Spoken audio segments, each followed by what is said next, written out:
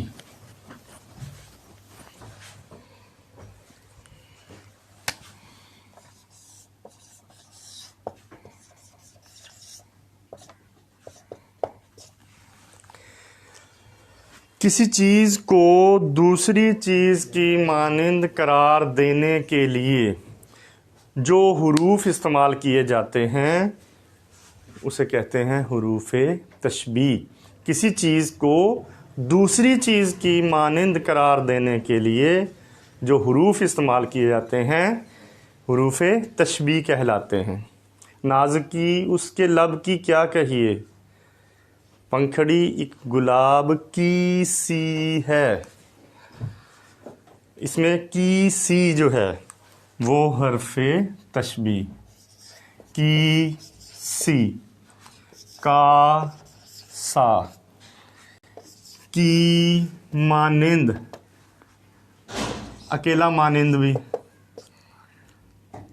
کے جیسا وغیرہ۔ تو یہ حروف تشبیہ کہلاتے ہیں۔ پھر ہے جی حروف استفہام۔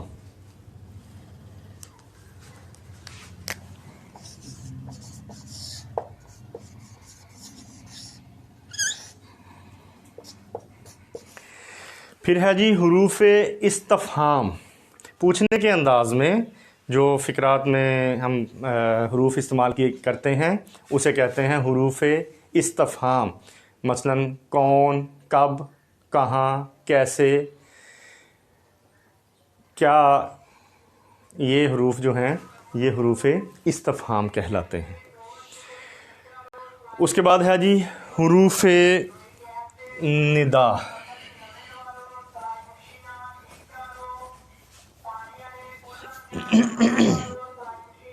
جیسا کہ آپ کو یہ لفظ سے ہی پتہ چل جاتا ہے، ندا پکارنے کے جو کلمات ہیں اسے حروف ندا کہتے ہیں۔ ارے، ابے،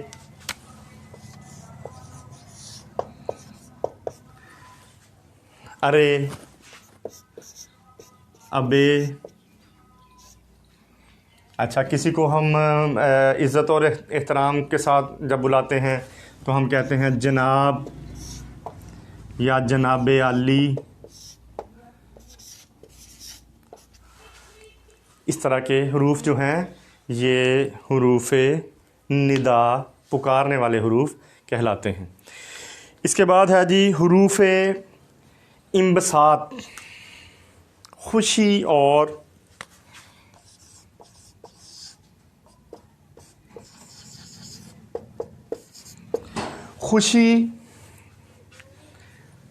ایسے لمحات جس میں انسان جو ہے وہ بڑا ہیپی موڈ میں آ جاتا ہے، آہا، اور خوشی کے لیے جو بندہ جب خوشی میں آیا کسی کو پکار رہا ہے، اپنی والدہ کو پکار رہا ہے لیکن لہجہ اس کا خوشی والا ہے، امی امی کہتا ہے، یا اپنے والد کو پکارتا ہے، کسی اور کو پکارتا ہے خوشی کے لمحات میں، تو اسے کہتے ہیں حروف انبساط۔ حروف تعسف،